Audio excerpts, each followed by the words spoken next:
أعوذ بالله من الشيطان الرجيم بسم الله الرحمن الرحيم كل نفس ذائقة الموت وإنما توفون أجوركم يوم القيامة فمن زحزح عن النار وأدخل الجنة فقد فاز وما الحياة الدنيا إلا متاع الغرور.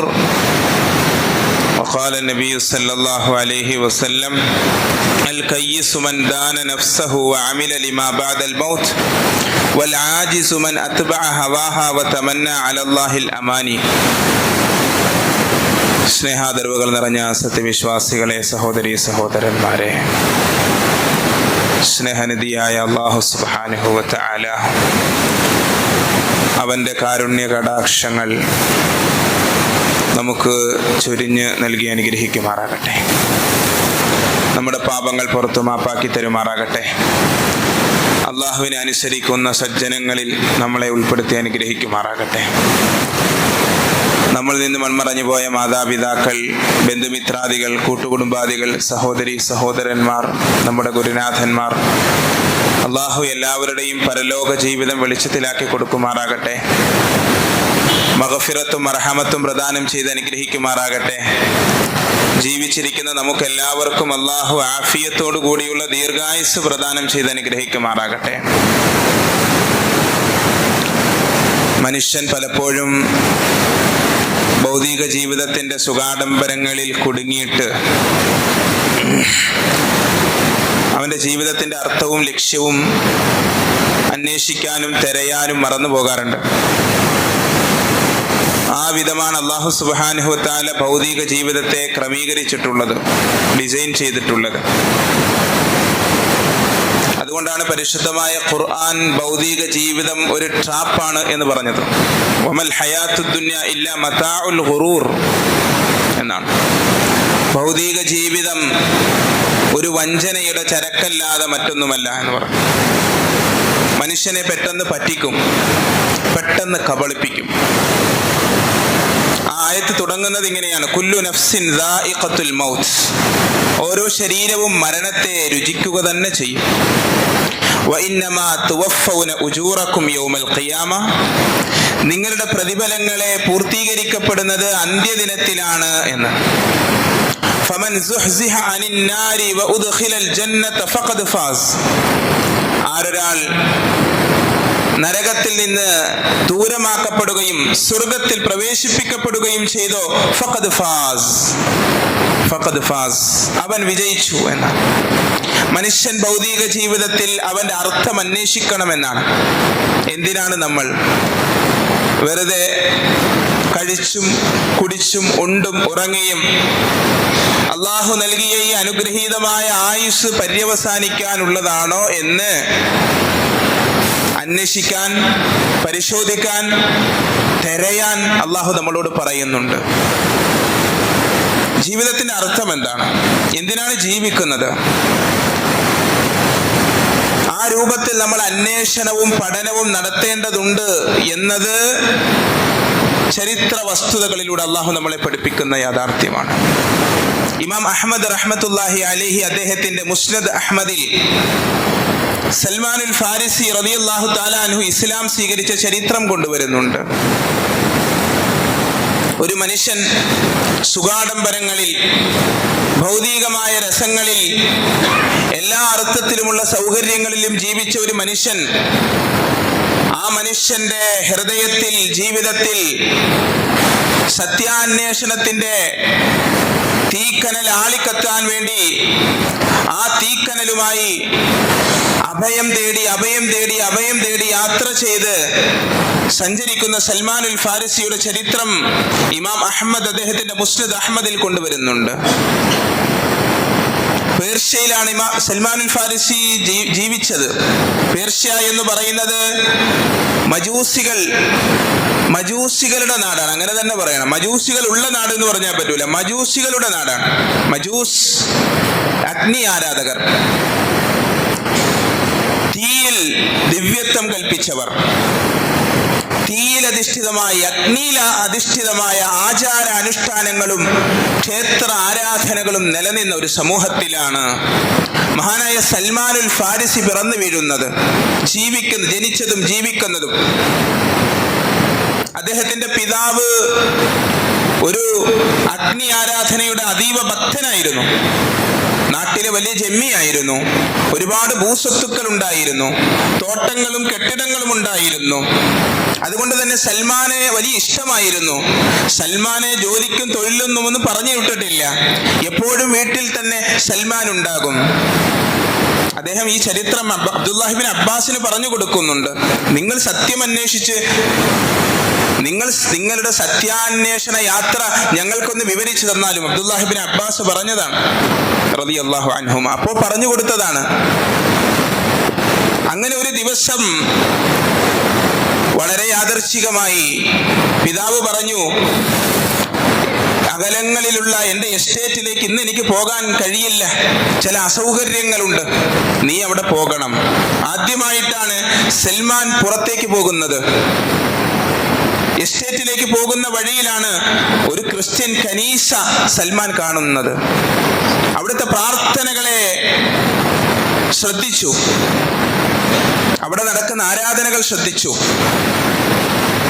സൽമാനുൽ ഫാരിസിക്ക് വലിയ ഇഷ്ടം തോന്നി ആ ആരാധനയോട്, ആ പ്രാർത്ഥനകളോട്, ആ അച്ചടക്കത്തോട്.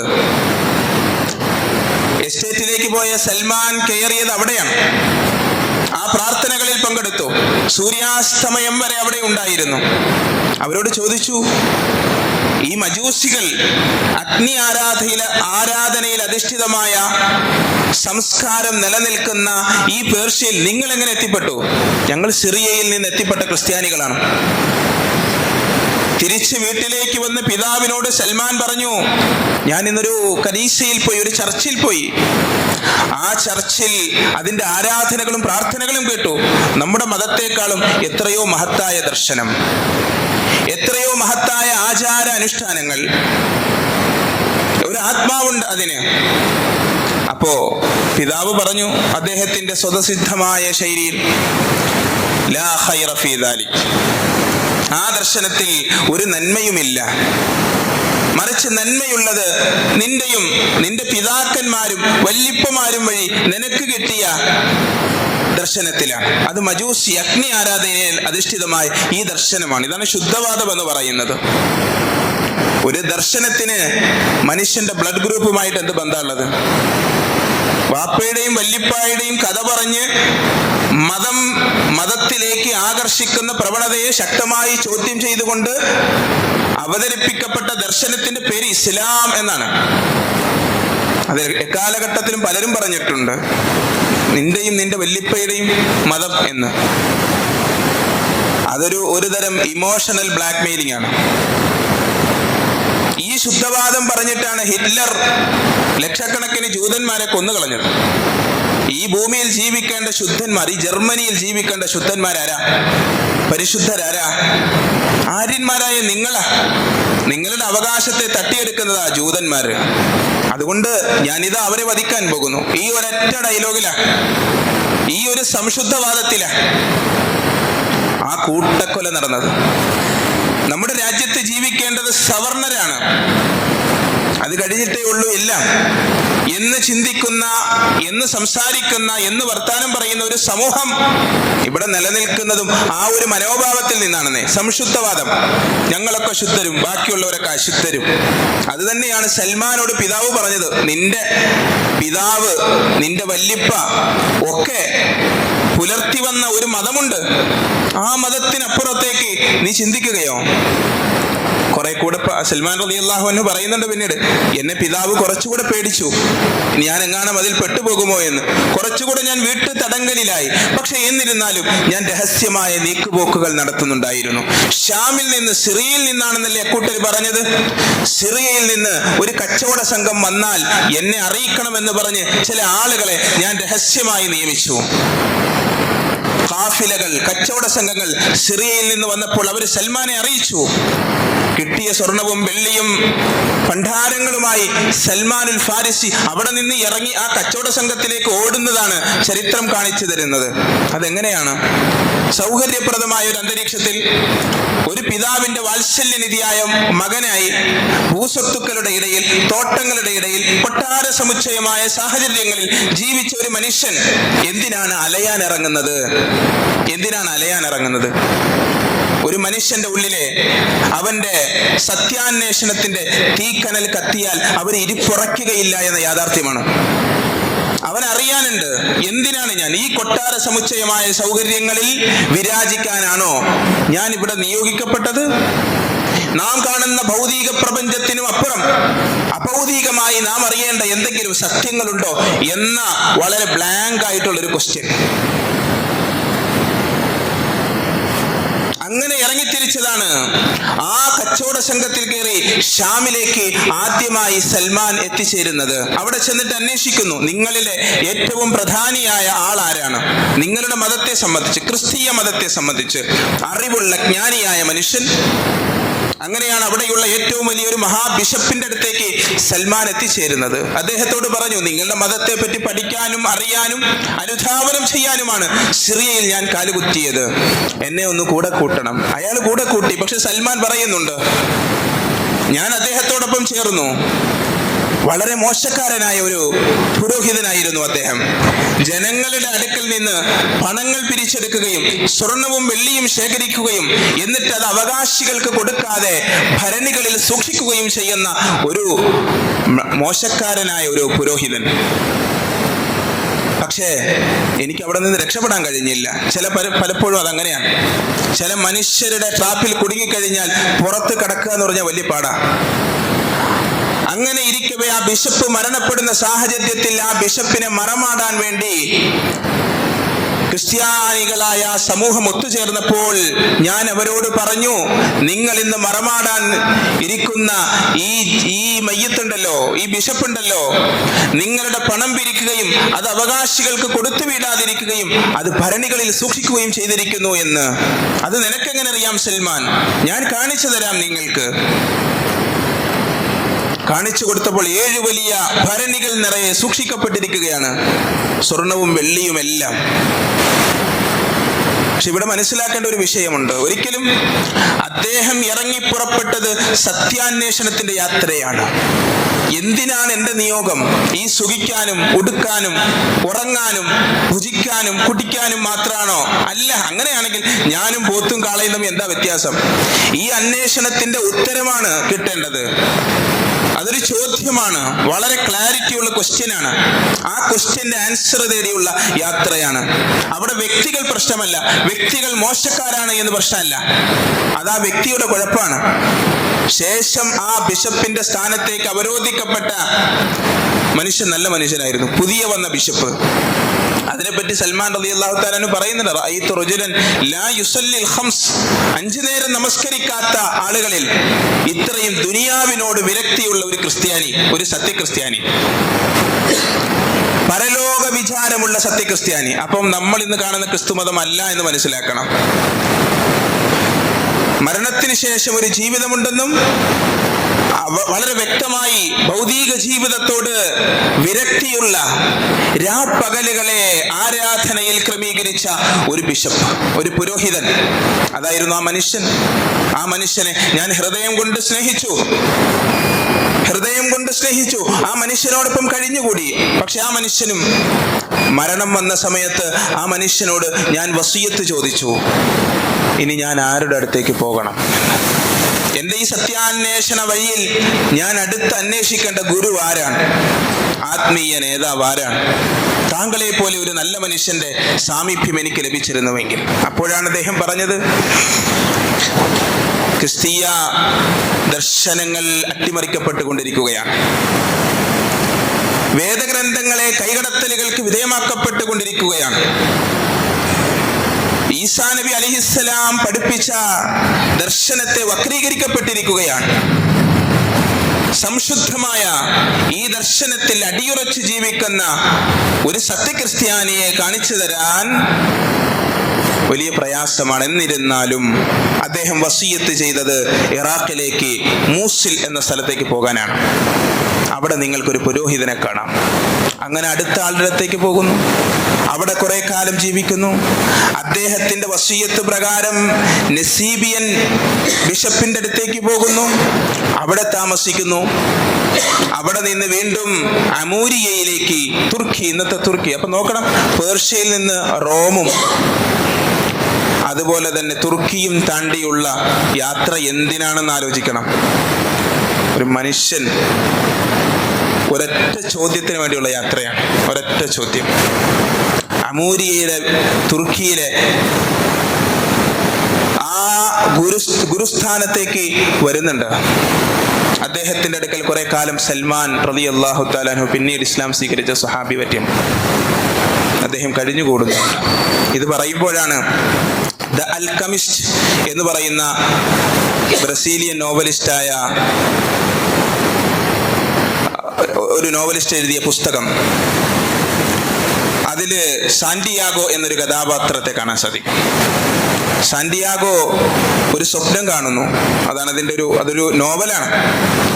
സാന്റിയാഗോ സ്പെയിനിലെ പൊളിഞ്ഞു വീണ പള്ളികൾക്കിടയിൽ ആടിനെ മേയിച്ചുകൊണ്ട് നടക്കുമ്പോൾ സ്വപ്നം കണ്ട് ഒരു കുട്ടി തന്റെ കൈക്ക് പിടിച്ചുകൊണ്ട് ഈജിപ്തിന്റെ പിരമിഡുകൾ കാണിച്ചിട്ട് നിങ്ങൾക്കുള്ള നിധികൾ ഇവിടെ സൂക്ഷിക്കപ്പെട്ടിരിക്കുന്നു എന്ന് പറഞ്ഞു.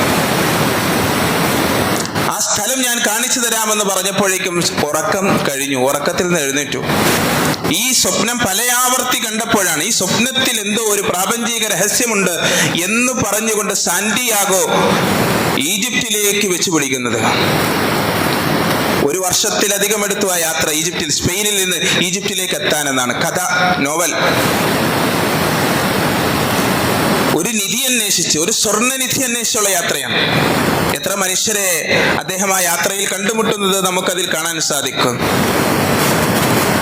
സാന്റിയാഗോ നിധി അന്വേഷിച്ച് പിരമിഡിലെത്തിയപ്പോഴേക്കും ഇത്രയും കഷ്ടപ്പെട്ട് ത്യാഗം സഹിച്ച് തന്റെ സമ്പത്ത് കൊള്ളയടിക്കപ്പെട്ട അനുഭവങ്ങൾ ഉണ്ടായി. ആഫ്രിക്കയിലെ തുറമുഖ നഗരത്തിൽ എത്തിപ്പെട്ടപ്പോ അവിടുത്തെ ചായക്കടയിൽ ചായ കുടിക്കാൻ കയറിയിരുന്നപ്പോഴാണ് ആളുകളൊക്കെ സംസാരിക്കുന്നത് അറബി ഭാഷയാണ്. അറബി ഭാഷ ഇയാൾക്ക് വശമില്ല. അപ്പോഴാണ് തന്റെ ഭാഷ സംസാരിക്കുന്ന ഒരാളെ അടുത്ത് കിട്ടുന്നത്, അയാളുമായി സൗഹൃദത്തിലാകുന്നത്. പിരമിഡുകളിലേക്ക് എത്താൻ ഞാൻ നിന്നെ സഹായിക്കാമെന്ന ചെറുപ്പക്കാരൻ പറയുന്നത്. 2 ദിവസത്തിനുള്ളിൽ അദ്ദേഹം കൊണ്ടുവന്ന മുഴുവൻ പണവും എടുത്തുകൊണ്ട് ആ യുവാവ് കടന്നു കളയുന്നത്. അതിനുശേഷം ഒരു ഗ്ലാസ് ഭരണികൾ വിൽക്കുന്ന ഒരു ഷോപ്പിൽ ജോലിക്ക് കയറുന്നത്. ആരും വരാത്ത, പൊടി പിടിച്ച് ഒരു വൃദ്ധൻ അങ്ങനെ ഇരിക്കുന്ന ഒരു ഷോപ്പ്. ആ ഷോപ്പിൽ മാസങ്ങൾ കൊണ്ട് ചില ബിസിനസ് ട്രിക്കുകൾ ഉപയോഗിച്ച് അത് പരിപോഷിപ്പിക്കുന്ന കഥകളൊക്കെ. അവസാനം പിരമിഡിലേക്ക് എത്തുമ്പോൾ അത് കുഴിച്ചുകൊണ്ട്, നിധി കുഴിക്കാൻ വേണ്ടി ഒരു സ്ഥലത്ത് കുഴിച്ച് എടുത്തുകൊണ്ടിരിക്കുന്നു. പക്ഷേ നിധി കിട്ടുന്നില്ല. അപ്പോഴാണ് ഒരു കൊള്ളസംഘം പറയുന്നത്, എന്താ നിങ്ങൾ ഇവിടെ ചെയ്തുകൊണ്ടിരിക്കുന്നത്? തന്റെ ഉദ്ദേശവും ലക്ഷ്യവും പറയാതെ നിവർത്തിയില്ലെന്ന് മനസ്സിലാക്കിയ സാന്റിയാഗോ പറഞ്ഞു, ഞാൻ ഒരു സ്വപ്നം കണ്ടിറങ്ങിയതാ. ഈജിപ്തിന്റെ പിരമിഡുകളിൽ എനിക്കായൊരു നിധിയുണ്ട് എന്ന്. അയാളപ്പോൾ പൊട്ടിച്ചിരിച്ചു. ഞാനും ഇതേപോലെ ഒരു സ്വപ്നം കണ്ടിട്ടുണ്ടായിരുന്നു 2 വർഷം മുമ്പ്. സ്പെയിനിൽ ഒരു പള്ളിമുറ്റത്ത്, പൊളിഞ്ഞു കിടക്കുന്ന പള്ളിയുടെ പരിസരത്ത് ഒരു സ്വർണ്ണനിധിയുണ്ടോ എന്ന്. ഞാൻ എന്നിട്ട് ആ പ്രാന്ത് അന്വേഷിച്ച് ഇറങ്ങി പുറപ്പെട്ടില്ല. നീ കണ്ട ഒരു സ്വപ്നവുമായി ഇന്ന് ഇവിടം വരെ എത്തി നിൽക്കുന്നു. അപ്പോഴാണ് സാന്റിയാഗോ തിരിച്ച് എവിടെ എത്തുന്നത്? സ്പെയിനിലേക്ക് എത്തുന്നത്. ഈന്തപ്പനയുടെ ആ പള്ളിയുടെ തന്റെ യാത്ര എവിടെ നിന്നാണോ തുടങ്ങിയത്, ആ സ്ഥലത്ത് നിന്ന് കുഴിച്ചു തുടങ്ങുന്നത്. അപ്പോൾ അയാൾ സ്വപ്നത്തിൽ കണ്ട നിധി കിട്ടിയെന്നാണ്. ഈ നോവലിസ്റ്റ് അവസാനം പറഞ്ഞു വെക്കുന്നത് ഇത്രയേ ഉള്ളൂ: നാം ലോകമെമ്പാടും തെരഞ്ഞു നടക്കുന്ന ചില കാര്യങ്ങൾ നമ്മുടെ ഉള്ളിലും നമ്മുടെ പരിസരത്തുമുണ്ട് എന്നുള്ളതാണ്. അതാണ് സാലിഹ്യങ്ങൾ പറഞ്ഞത്, മൻ അറഫ നഫ്സഹു ഫഖദ് അറഫ റബ്ബഹു. അള്ളാഹുവിനെ തിരയാൻ നിങ്ങൾ എവിടെയും പോകണ്ട, സ്വന്തം ശരീരം നോക്കിയാൽ മതി. നമ്മളെ മനസ്സിലാക്കിയാൽ മതി. നാം സ്വന്തം അസ്തിത്വം മനസ്സിലാക്കിയാൽ മതി. ലോകത്ത് ആകാശവും ഭൂമിയും സൂര്യനും ചന്ദ്രനും അങ്ങോട്ടേക്ക് പോകുന്നതിന് മുമ്പ് വഫി അൻഫുസിക്കും അഫലാ തുബ്സിറൂൻ, നിങ്ങളുടെ നിങ്ങളുടെ ശരീരത്തിലേക്ക് നിങ്ങൾ നോക്കുന്നില്ലേ? നിങ്ങൾക്ക് കാണാമല്ലോ, അത്ഭുതമല്ലേ?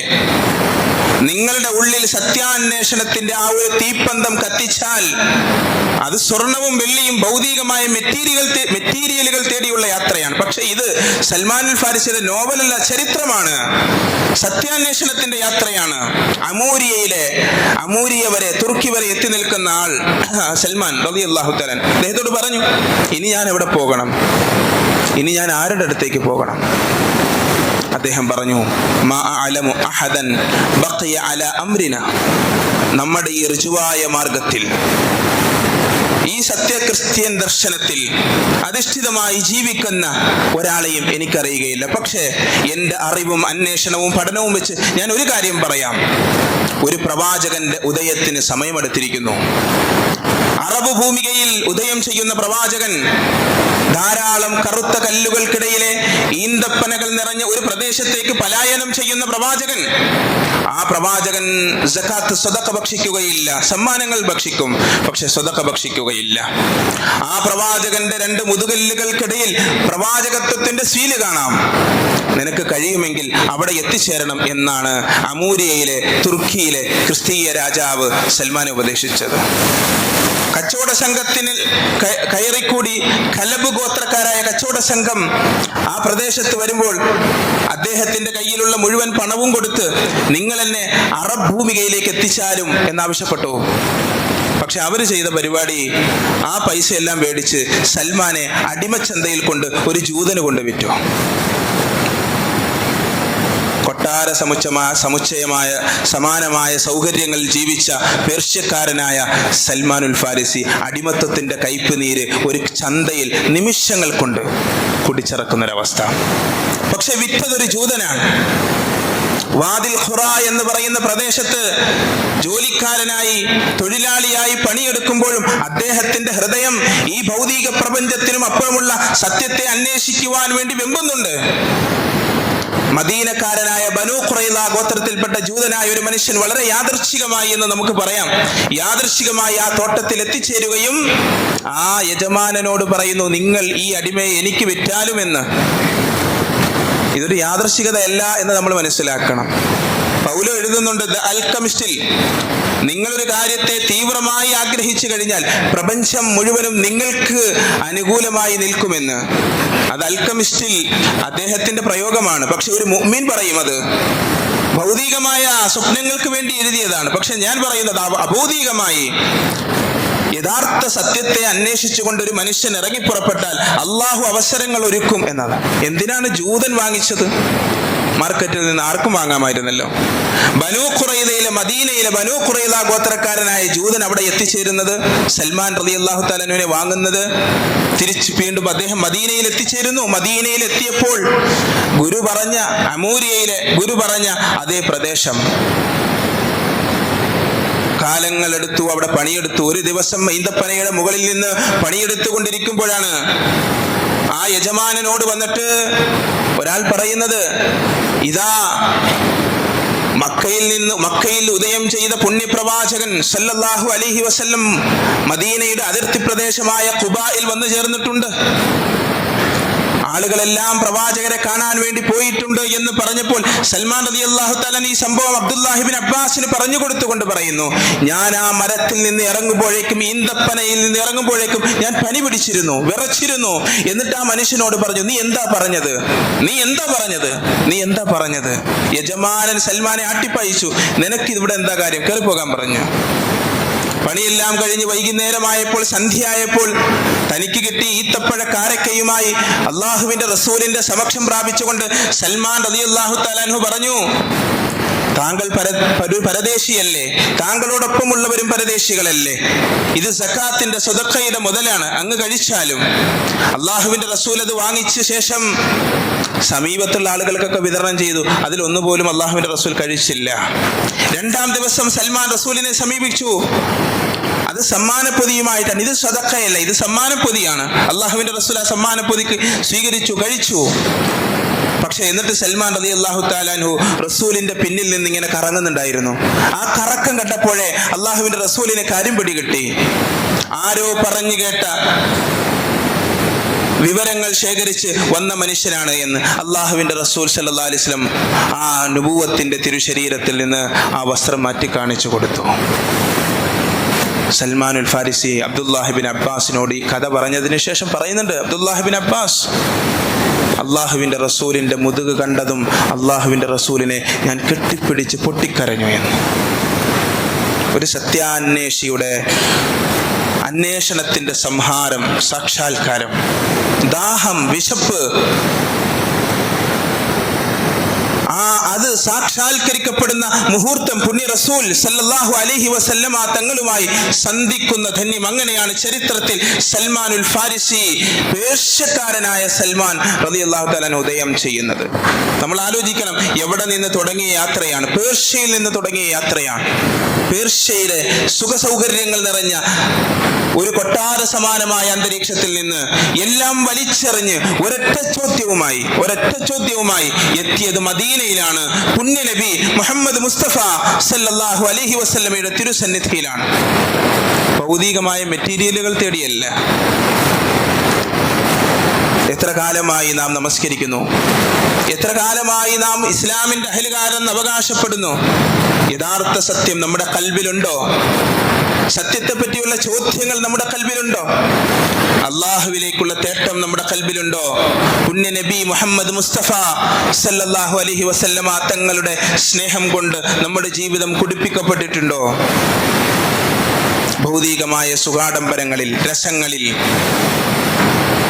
മുഴുകിക്കൊണ്ട് നമ്മുടെ ഗോൾ പോസ്റ്റ് നമ്മൾ മറന്നിരിക്കുന്നു എന്നതാണ്.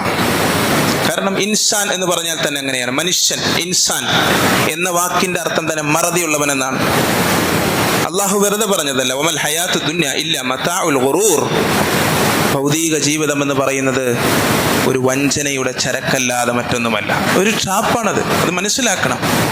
ഈ സുഖങ്ങളും ഈ സൗകര്യങ്ങളും അനുഭവിക്കുകയും ആസ്വദിക്കുകയും ചെയ്യുമ്പോഴും നമ്മുടെ ഹൃദയത്തിൽ അള്ളാഹുവിലേക്ക് ഒരു പാലം പണിയണം.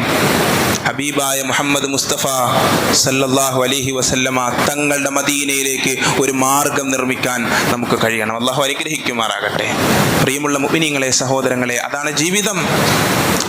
അല്ലെങ്കിൽ എന്താണത്? മരണം കൊണ്ട് നമ്മുടെ ശരീരത്തിന്റെ അസ്ഥികളും എല്ലുകളും മാംസങ്ങളും മണ്ണിനോട് ഇഴുകിച്ചേരുമെന്ന മിഥ്യാലോകത്താണോ നമ്മൾ ജീവിക്കുന്നത്?